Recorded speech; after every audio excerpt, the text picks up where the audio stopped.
अभिरा शर्मा, जो हमेशा से एक चट्टान की तरह खड़ी रही है, आज किसी हारी हुई जंग की तरह स्कूल के कॉरिडोर में भाग रही है।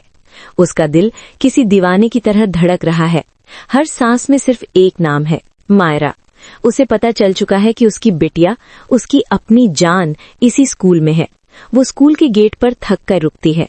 उसकी सांसें फूल रही हैं और आंखों में एक ऐसी तड़प है जो सिर्फ एक माँ समझ सकती है। जैसे ही वो कॉरिडोर में कदम रखती है, स्कूल का सन्नाटा उसे डरासा लगता है।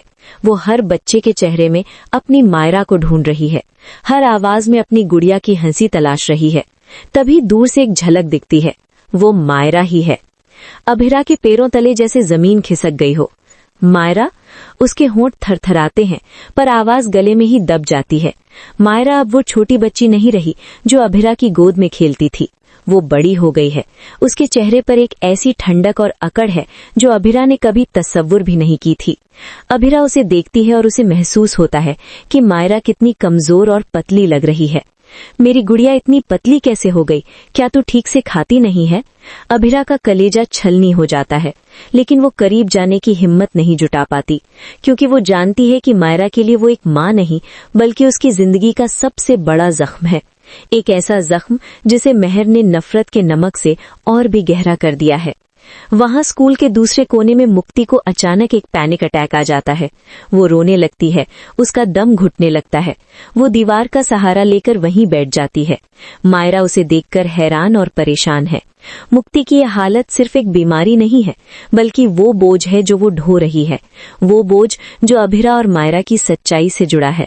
मुक्ति ने स्कूल के आर्काइव्स और पुराने रिकॉर्ड्स में कुछ ऐसा देख लिया है जिसने उसकी नींव हिला दी है।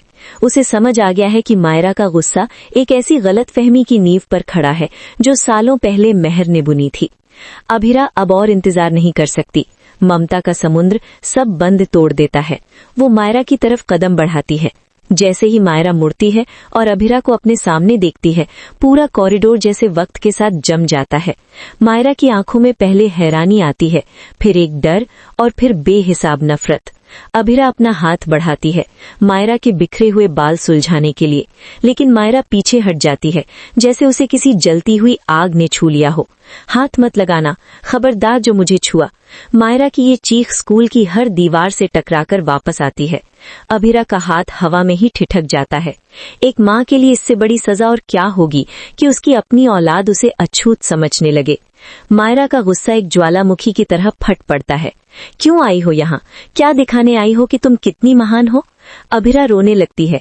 बेटा, मेरी बात तो सुन, मैं सिर्फ तुझे देखने आई थी। लेकिन मायरा सुनने को तैयार नहीं है। मुझे देखने आई थी या अपने आप को दिलासा देने? तुम्हें लगता है कि तुम्हारी एक झलक से मेरी नफरत प्यार में बदल जाएगी? Dream on Abhira Sharma. मेरी माँ मर चुकी है उस दिन जिस दिन तुमने मुझे छोड़ा था। मायरा की ये शब्द किसी खंजर की तरह अभिरा के वजूद के टुकड़े टुकड़े कर देते हैं। मायरा कहती है कि उसे अभिरा की शक्ल तक नहीं देखनी, वो उसकी परछाई से भी नफरत करती है। वो कहती है कि अभिरा ने उसे किसी दूसरे की बच्ची के लिए कुर्बान कर दिया और ये वो कभी माफ नहीं करेगी। तभी वहां अरमान पोद्दार पहुंच जाता है। अरमान, जो कभी अभिरा का सबसे बड़ा सहारा था, आज उसकी राह का सबसे बड़ा कांटा बन गया है। वो अभिरा और मायरा को साथ देखकर और भी भड़क जाता है। वो अभिरा के पास आकर तंज भरी हंसी हंसता है। Abhira Sharma, self made woman, क्या हुआ? अपनी बेटी को पालने का दावा करने वाली आज स्कूल के कॉरिडोर में भीख क्यों मांग रही है? अरमान का गुस्सा मायरा की नफरत को और भी गहरा कर देता है।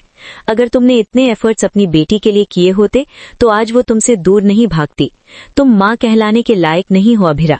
मायरा हमेशा तुमसे नफरत करेगी, क्योंकि तुमने अपनी गुरूर और अपनी जिद के लिए इस बच्ची का बचपन छीन लिया।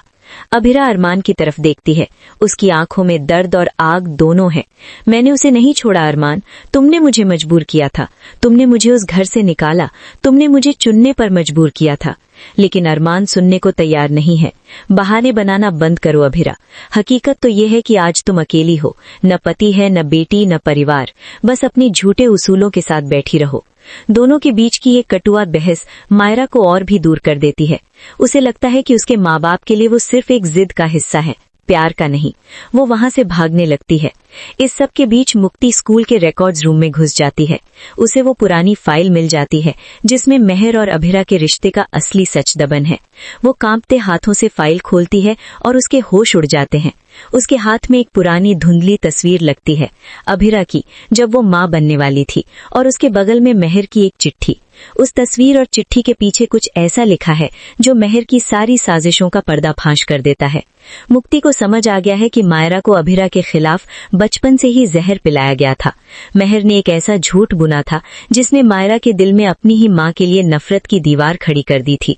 मेहर ने ये साबित कर दिया था कि अभिरा ने मायरा को अपनी मर्जी से त्यागा है, जबकि हकीकत कुछ और ही थी।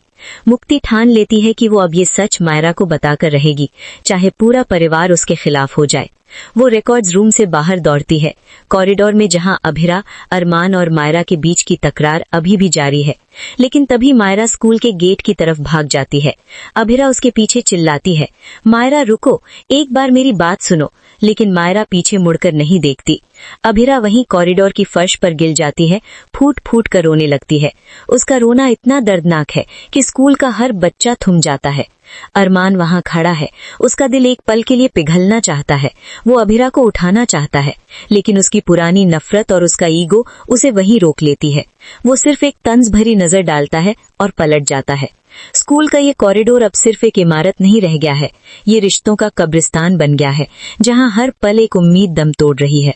मुक्ति वहां पहुंचती है, उसके हाथ में वो फाइल है जिसमें सबूत है कि अभिरा ने मायरा को कभी नहीं छोड़ा था, बल्कि मेहर ने उसे छीन लिया था। वो आगे बढ़ती है और वो तस्वीर अभिरा को दिखाती है। अभिरा उस तस्वीर को देखकर फट पड़ती है। वो वही तस्वीर है जो उसने अपनी गुड़िया के लिए बनाई थी, जो मेहर ने चुरा ली थी। अभिरा को समझ आ जाता है कि मुक्ति के पास अब वो कुंजी है जो मायरा के दिल का ताला खोल सकती है।